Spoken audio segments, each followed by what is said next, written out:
The Tao which can be expressed in words is not the eternal Tao. The name which can be uttered is not its eternal name. Without a name, it is the beginning of heaven and earth. With a name, it is the mother of all things. Only one who is eternally free from earthly passions can apprehend its spiritual essence. He who is ever clogged by passions can see no more than its outer form. These two things, the spiritual and the material, though we call them by different names, in their origin are one and the same. The sameness is a mystery, the mystery of mysteries. It is the gate of all spirituality. How unfathomable is Tao? It seems to be the ancestral progenitor of all things. How pure and clear is Tao? It would seem to be everlasting. I know not of whom it is the offspring. It appears to have been anterior to any sovereign power. Tao eludes the sense of sight, and is therefore called colorless. It eludes the sense of hearing, and is therefore called soundless. It eludes the sense of touch, and is therefore called incorporeal. These three qualities cannot be apprehended, and hence they may be blended into unity. Its upper part is not bright, and its lower part is not obscure. Ceaseless in action, it cannot be named, but returns again to nothingness. We may call it the form of the formless, the image of the imageless, the fleeting and the indeterminable. Would you go before it, you cannot see its face. Would you go behind it, you cannot see its back. The mightiest manifestations of active force flow solely from Tao. Tao in itself is vague, impalpable. How impalpable, how vague. Yet within it there is form. How vague, how impalpable. Yet within it there is substance. How profound, how obscure. Yet within it there is a vital principle. This principle is the quintessence of reality, and out of it comes truth. From of old until now, its name has never passed away. It watches over the beginning of all things. How do I know this about the beginning of things? Through Tao. There is something chaotic yet complete, which existed before heaven and earth. Oh, how still it is, and formless, standing alone without changing, reaching everywhere without suffering harm. It must be regarded as the mother of the universe. Its name I know not. To designate it, I call it Tao. Endeavoring to describe it, I call it great. Being great, it passes on. Passing on, it becomes remote. Having become remote, it returns. Therefore Tao is great. Heaven is great, earth is great, and the sovereign also is great.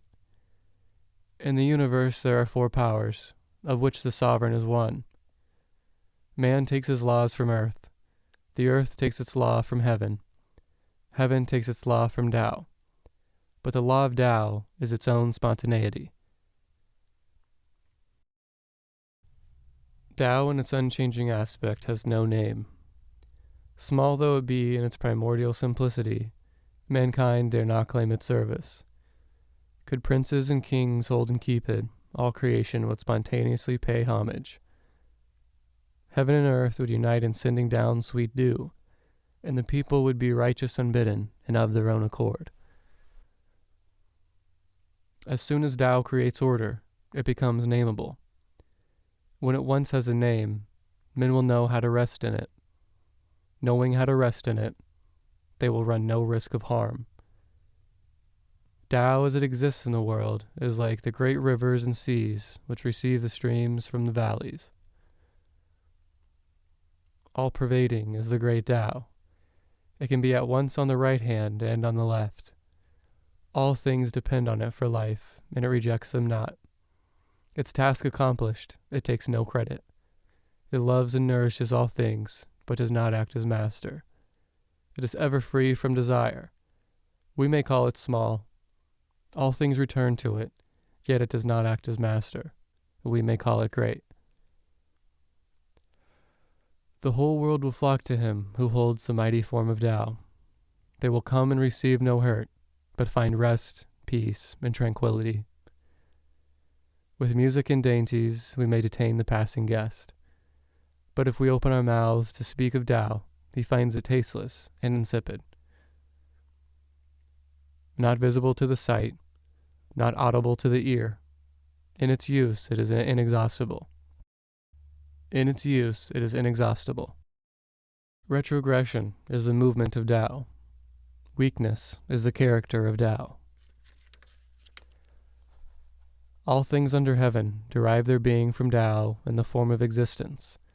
Tao in the form of existence sprang from Tao in the form of non-existence. Tao is a great square with no angles, a great vessel which takes long to complete, a great sound which cannot be heard, a great image with no form. Tao lies hid and cannot be named, yet it has the power of transmuting and perfecting all things. Tao produced unity, unity produced duality, duality produced trinity, and trinity produced all existing objects. These myriad objects leave darkness behind them and embrace the light, being harmonized by the breath of vacancy. Tao produces all things. Its virtue nourishes them. Its nature gives them form. Its force perfects them. Hence there is not a single thing that pays homage to Tao and extols its virtue. This homage paid to Tao, this extolling of its virtue, is due to no command, but is always spontaneous. Thus it is that Tao, engendering all things, nourishes them, develops them, and fosters them, perfects them, ripens them, tends them, and protects them. Production without possession, action without self-assertion, development without domination. This is its mysterious operation. The world has a first cause, which may be regarded as the mother of the world. When one has the mother, one can know the child. He who knows the child and still keeps the mother, though his body perish, shall run no risk of harm. It is the way of heaven not to strive, and yet it knows how to overcome, not to speak, and yet it knows how to obtain a response. It calls not, and things come of themselves. It is slow to move, but excellent in its designs. Heaven's net is vast. Though its meshes are wide, it lets nothing slip through. The way of heaven is like the drawing of a bow. It brings down what is high and raises what is low. It is the way of heaven to take from those who have too much and give to those who have too little. But the way of man is not so. He takes away from those who have too little to add to his own superabundance. What man is there that can take of his own superabundance and give it to mankind? Only he who possesses Tao. The Tao of heaven has no favorites. It gives to all good men without distinction. Things wax strong and then decay. This is the contrary of Tao. What is contrary to Tao soon perishes.